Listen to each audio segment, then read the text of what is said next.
الله الله الله الله الله. السلام علیکم ورحمۃ اللہ. الحمد للہ وکفى وسلام علی عباده الذین اصطفى. اما بعد فاعوذ باللہ من الشیطان الرجیم. بسم اللہ الرحمن الرحیم. ادخلوا فی السلم کافہ. وقال علیہ الصلاة والسلام یا ایہا الناس افشوا السلام وأطعموا الطعام وصلوا الأرحام وصلوا بالليل والناس نيام تدخلوا الجنة بالسلام. صدق اللہ العظیم وصدق رسولہ النبی الکریم. رب اشرح لی صدری ویسر لی امری واحلل عقدۃ من لسانی یفقہوا قولی. اللہم الہمنی رشدی واعذنی من شر نفسی. اللہم صلی علی محمد وعلی آل محمد کما صلیت علی ابراہیم وعلی آل ابراہیم انک حمید مجید. اللہم بارک علی محمد وعلی آل محمد کما بارکت علی ابراہیم وعلی آل ابراہیم انک حمید مجید. حضرات، بزرگان دین اور میرے دوستوں، اللہ تعالیٰ نے نبی کریم صلی اللہ علیہ وآلہ وسلم سے پہلے جتنے انبیاء مبعوث فرمائے، ان انبیاء کی امتوں کو 4 چیزیں دیں. نمبر 1 توحید، نمبر 2 رسالت، نمبر 3 زندگی گزارنے کا رنگ ڈھنگ، اور نمبر 4 آخرت. امت محمدیہ صلی اللہ علیہ وآلہ وسلم کو اللہ تبارک و تعالیٰ نے 5 چیزیں عطا فرمائی. نمبر 1 توحید، نمبر 2 رسالت، نمبر 3 مکارم اخلاق، نمبر 4 عقیدہ ختم نبوت، اور نمبر 5 آخرت.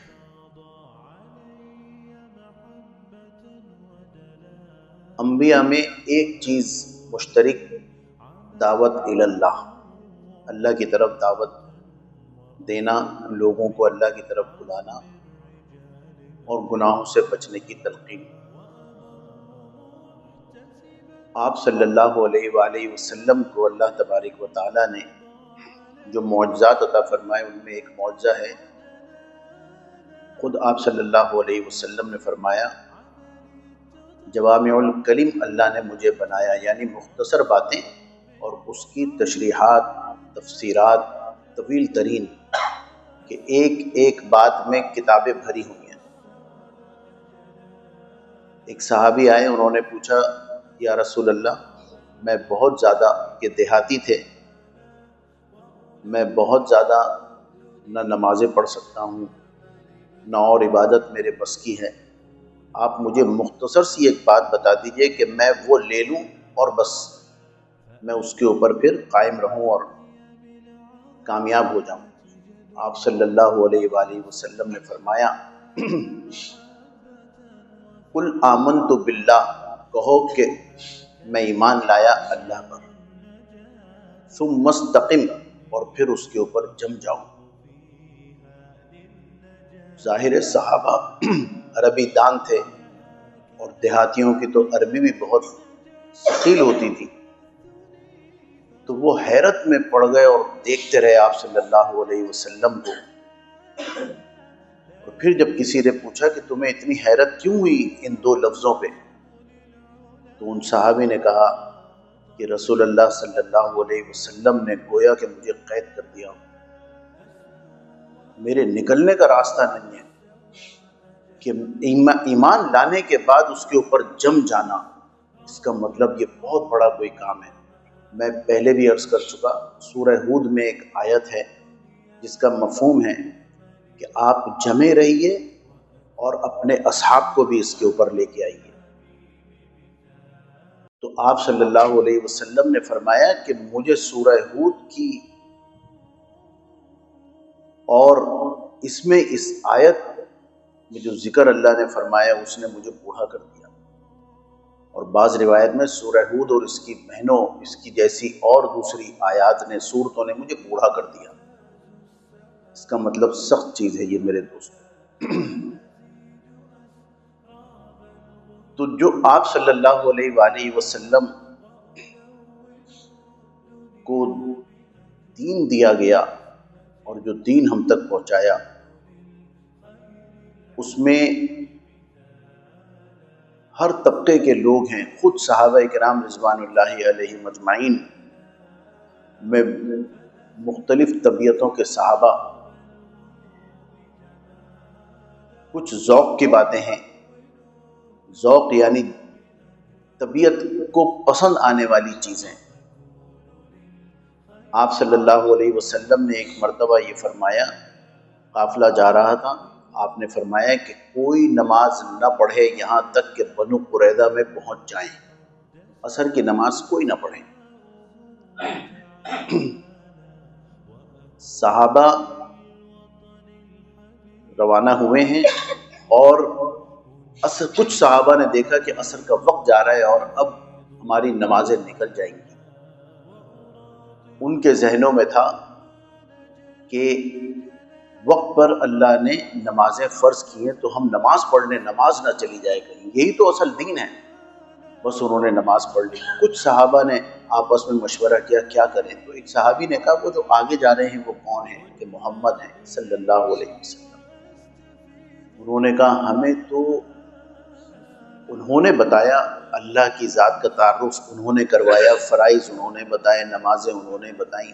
وما آتاکم الرسول فخذوہ وما نہاکم عنہ فانتہوا، بس جو نے تم کو رسول وہ لے لو اور جس چیز سے منع کریں اس سے باز آ جاؤ۔ تو انہوں نے یہ کہا کہ ہم بنو قریظہ میں پڑھیں گے تو ہم بنو قریظہ میں ہی پڑھیں گے۔ غالباً اس آیت سے انہوں نے استدلال لیا ہوگا۔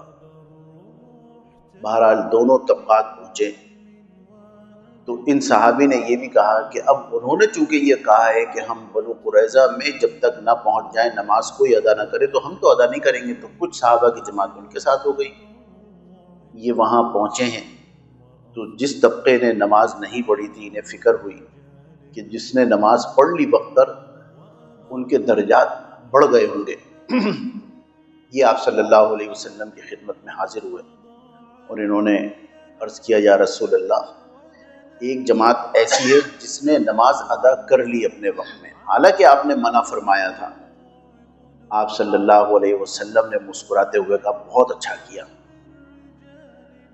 تو اب انہیں اور فکر ہوئی تو ان میں سے پھر کسی نے ہمت کر کے یہ کہا کہ یا رسول اللہ، ہم لوگوں نے تو نماز نہیں پڑھی کیونکہ آپ نے یہ حکم فرمایا تھا کہ جب تک بنو قریظہ نہ پہنچے نماز نہ پڑھیں۔ تو آپ صلی اللہ علیہ وسلم نے فرمایا بہت اچھا کیا، دونوں کو سراہا۔ دیکھیں یہاں تو دین کی بات آ گئی لیکن دو طبقات ہوئے اور دونوں کو آپ صلی اللہ علیہ وسلم نے سراہا۔ وجہ یہ ہے کہ یہ دین اسلام اب قیامت تک کے لیے ہے، تو اس میں گنجائش بھی پیدا فرمائی۔ اگر ایک طبقے کو یہ فکر تھی کہ اب آپ صلی اللہ علیہ وسلم کے بعد آٹا چھن کر گدنے لگا ہے اور آپ صلی اللہ علیہ وسلم کے دور میں آٹا چھنا نہیں جاتا تھا، اسے یہ فکر تھی کہ یہ ہے بدعت، اور انہیں یہ فکر تھی کہ کتنی تبدیلی آ گئی۔ یہاں تک کہ بعض صحابہ اور کبار صحابہ میں، بڑے صحابہ میں، انہوں نے اعتراض شروع کر دیے کہ آپ صلی اللہ علیہ وسلم کے دور میں تو ایسا نہیں ہوتا تھا۔ ابو ذر غفاری رضی اللہ تعالیٰ عنہ کا نام آتا ہے، ان سے یہ کہا کہ آپ یہاں سے تشریف لے جائیں۔ ہر وقت آپ فکر مند رہتے ہیں اور وہ بھی یہ چاہ رہے تھے کہ میں ایسی بستی میں نہ رہوں جہاں پہ آپ صلی اللہ علیہ وسلم کے دور میں جو ہوتا تھا اب اس کے خلاف تو نہیں لیکن اب کچھ اور ہو رہا ہے۔ یہ ایسے صحابی بھی تھے اور ایسے بھی تھے کہ کہا جاتا ہے کہ عبد الرحمن بن عوف رضی اللہ تعالیٰ عنہ کی جو جائیدادیں تھیں، اگر اس وقت ہوتے تو ایلون مسک کی جو جائیداد ہے 3,500 ارب،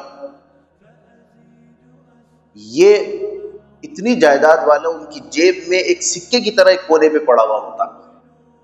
اتنی ان کی دولت اور اتنی جائیداد تھی کہ سونے کی اینٹوں کو آرے سے کاٹا گیا کلہاڑے سے ان کے انتقال کے بعد. ایک یہ بھی مزاج تھا.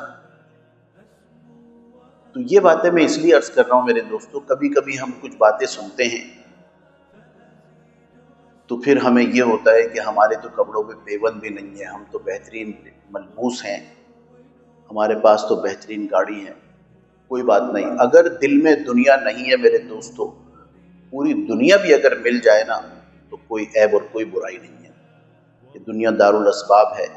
لیس للانسان الا ما سعی، کوشش کرنا، جد و جہد کرنا، اپنے کو بہتر کرنا.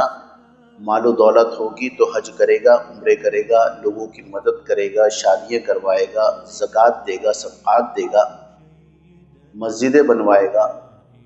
اس کی بھی فکر، جد و جہد، کوشش کرنی چاہیے. یہ ترغیب دونوں اسلام نے ہمیں دی ہے. اور ایک میں یہ ہے، وہ زہد تقویٰ میں کوسوں آگے،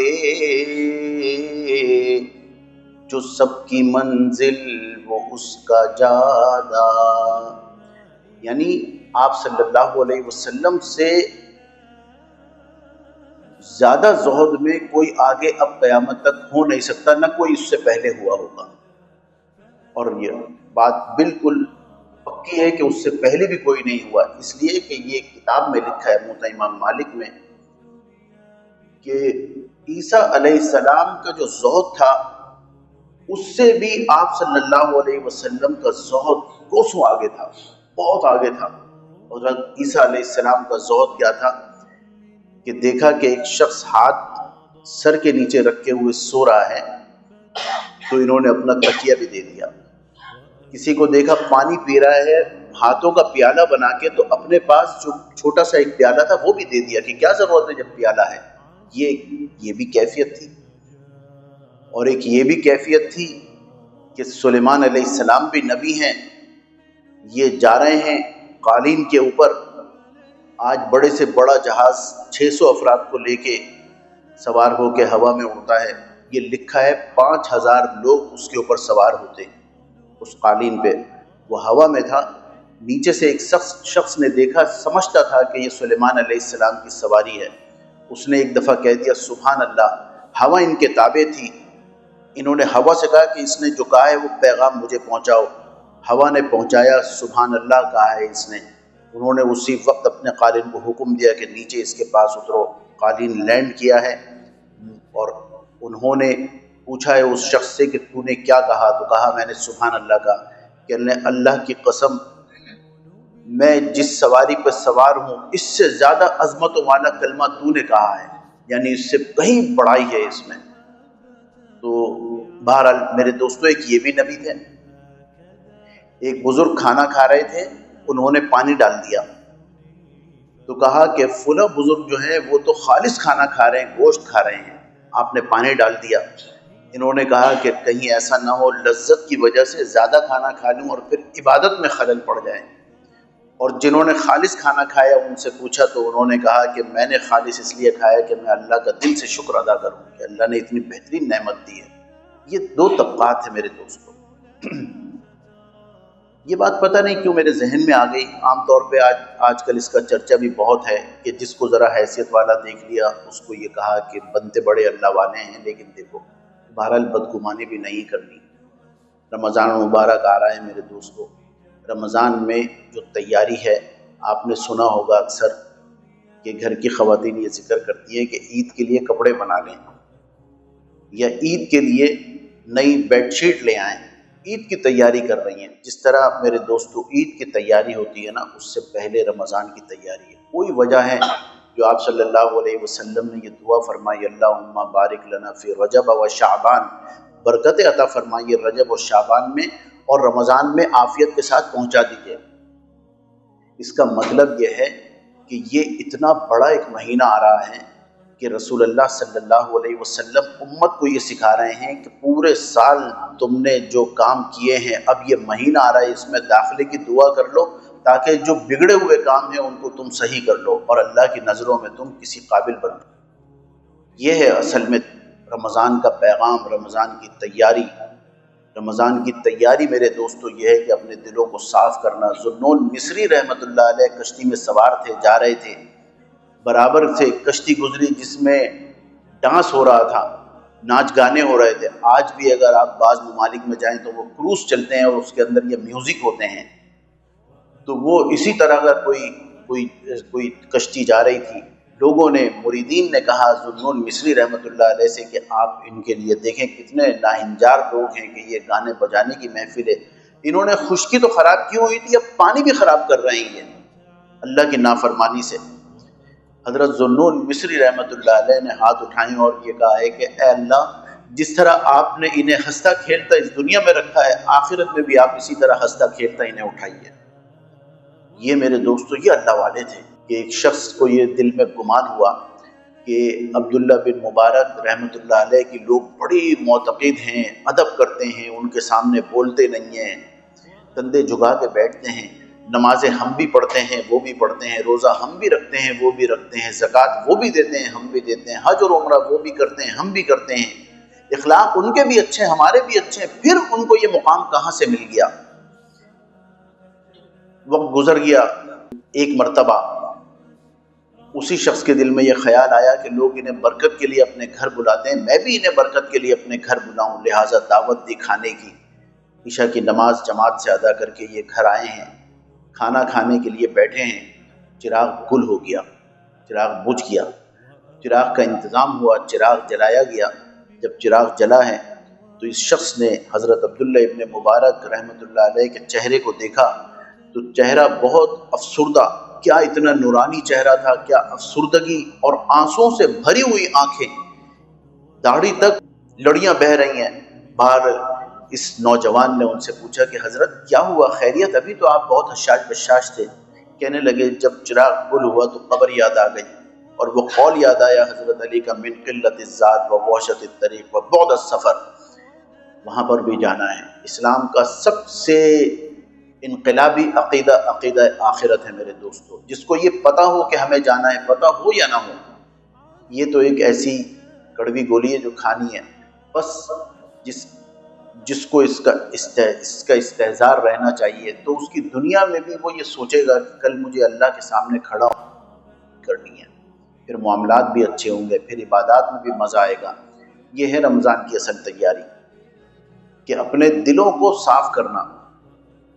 نمازیں بھی ہیں الحمدللہ، ہمارے یہاں روزوں کا بھی بڑا اہتمام ہے، سب کچھ ہے، لیکن دلوں میں ایک دوسرے کی طرف سے بدگمانیاں بھی ہیں۔ یہ اللہ تعالیٰ ان بدگمانیوں کو بھی نکال دے۔ بدگمانی کی کتابوں میں لکھا ہے کہ دلیل دینی پڑے گی اللہ کے یہاں، اور بدگمانی کی تعریف یہ ہے کہ دوسرے کی وہ بات دل میں لانا جس کا 100% علم نہ ہو، کہ یہ تو ایسے ہیں یہ ویسے ہیں۔ ایک گھر میں بھی سگے رشتوں میں بدگمانیاں پیدا ہونا، یہ بھی اس کی صفائی بھی میرے دوستو اس کا طریقہ صرف ایک ہے، اور وہ ہے رجوع اللہ۔ اے اللہ ہمارے دل صاف نہیں ہو رہے، آپ کر دیجئے صاف۔ دلوں کو صاف کر کے برتن مانج کر رمضان میں اس برتن کو لے کے جانا تاکہ اس کے اندر پھر انوارات اور برکات داخل ہوں۔ کسی بزرگ نے کہا کہ ان سے پوچھا کہ میں عمرے پہ جانا چاہ رہا ہوں، عمرے پہ جا رہا ہوں، کہنے لگے خوب استغفار کرو، بس یہ ایک کام بتایا، خوب استغفار کرو۔ بھئی احرام کا طریقہ بتاتے، عمرے کا طریقہ بتاتے، کیسے داخل ہونا یہ بتاتے، کہنے لگے کثرت سے استغفار کرو، اپنے برتن کو مانج لو یہاں استغفار سے، اور جب وہاں جاؤ تو بھرنے کے لیے رکھ دو، پھر بھرو اس کو۔ اگر وہاں جا کے مانجا اس کو تو پھر بھرو گے کب؟ اس لیے میرے دوستو رمضان سے پہلے اپنے دل کے برتن کو مانجنا۔ دیکھیں قیامت کے دن اللہ تعالیٰ کی بارگاہ میں مختلف کتب احادیث میں مختلف لوگوں کا لکھا ہے کہ سب سے پہلے ان کو لایا جائے گا۔ اس میں ایک عادل حکمران ہے، 197 یا 98 ممالک ہیں، کتنے بادشاہ ہوں گے، کتنے صدر ہوں گے، قیامت تک کروڑہا ہوں گے بس. لیکن ہم سب میرے دوستو، ہم حکمران ہیں. ہم اپنے اس 6 فٹ کے جسم کے حکمران ہیں. دل دارالخلافہ ہے، کان ایک صوبہ ہے، آنکھ ایک صوبہ ہے، زبان ایک صوبہ ہے، یہ سب صوبے، ہاتھ ایک صوبہ ہے، پاؤں ایک صوبہ ہے.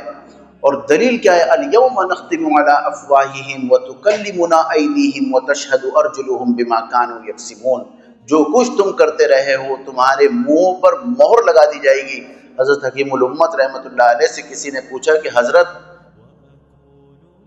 زبان تو بولتی ہے، ہاتھ کیسے بولیں گے، کان کیسے بولیں گے، پاؤں کیسے بولیں گے کہ یہ وہاں چل کر گیا؟ کہنے لگے زبان کو بھی تو اللہ نے زبان کی طاقت عطا فرمائی کہ یہ بولے. تو وہ اللہ جو ایک زبان کے لوتھڑے کو، ایک گوشت کا ٹکڑا ہی تو ہے، اس کو اتنی طاقت دی ہے کہ یہ بولے، تو اللہ تعالیٰ ہاتھوں کو یہ طاقت نہیں دے سکتے؟ تو اس وقت منہ پر مہر لگا دی جائے گی تو یہ اعضا بولیں گے. اس لیے ان کی حفاظت کرنا، سنت کے اوپر عمل کرنے کی ابھی سے کوشش اور فکر کرنا. یہ جو ہر جمعے کو یہ بات ہوتی ہے میرے دوستو، اس کو اپنے دلوں میں بٹھانی چاہیے کہ سنت سے ہمیں محبت ہو جائے، اور جب محبت ہو تو وہ محبت نظر آئے. میں نے شروع میں خطبے میں ایک آیت پڑھی کہ ادخلوا فی السلم کافہ، پورے کے پورے دین اسلام میں داخل ہو. یہ پورے کے پورے داخل ہونے کا مطلب میں نے واضح کیا کہ 2 طبقات ہیں. کوئی یہ نہ سمجھے کہ زیادہ کمانا جو ہے وہ گناہ ہے. اللہ نے حیثیت دی ہے اور ضرورت ہے 10 صوفہ سیٹ رکھنے کی تو 10 رکھیں، 10 ڈنر سیٹ رکھنا چاہتے ہیں، ضرورت ہے 10 رکھیں، خوبصورت رکھیں، اللہ نے جو حیثیت دی ہے. آپ صلی اللہ علیہ وسلم نے فرمایا کہ اللہ کو پسند ہے یہ بات کہ جو نعمت اس نے تمہیں عطا کی ہوئی ہے وہ تمہارے جسموں سے آیا ہو، ظاہر ہو. حضرت تو بڑے سادہ ہیں، 2 پٹی کی چپل میں، میلے کپڑوں میں رہتے ہیں. یہ سادگی نہیں ہے میرے دوستو. کیوں 2 پٹی کی چپل پہنتے ہیں؟ بہترین چپل پہنے اگر اللہ نے دی ہے، لیکن دل میں تکبر اور بڑائی نہ ہو، بس دل میں بڑائی نہ ہو. اور یہ کہنا، میں نے ایک حضرت کے اقوال میں پڑھا کہ کسی نے ان سے کہا کہ حضرت ہمارا تو، میرے تو دل میں مجھ میں تو تکبر نہیں ہے بالکل بھی. تو حضرت نے ان سے یہ فرمایا کہ یہی کہنا بڑا تکبر ہے کہ مجھ میں تکبر نہیں ہے. اب ذرا غور کریں، کیا ضرورت ہے ایک سچے آدمی کو ہر بات میں یہ کہنے کی کہ میں جھوٹ نہیں بولتا، میں جھوٹ نہیں بولتا؟ اس کا مطلب کہیں کوئی خرابی ہے. میرے دل میں تو کسی کے لیے کوئی کینہ نہیں ہے، کوئی بغض نہیں ہے، کوئی عداوت نہیں ہے. یہ کہتے رہنے کا کیا مطلب ہے؟ کہیں تو دال میں کالا ہے. کہنے کی ضرورت نہیں، سامنے والے خود محسوس کر لیں گے کہ آپ کے اندر کیا کوالٹیز ہیں. اللہ تعالیٰ ان باتوں پر عمل کرنے والا بنائے اور ایسا مسلمان بنائے جیسا مسلمان اللہ تعالیٰ ہمیں دیکھنا چاہتے ہیں. وآخر دعوانا الحمدللہ رب العالمین. اللہ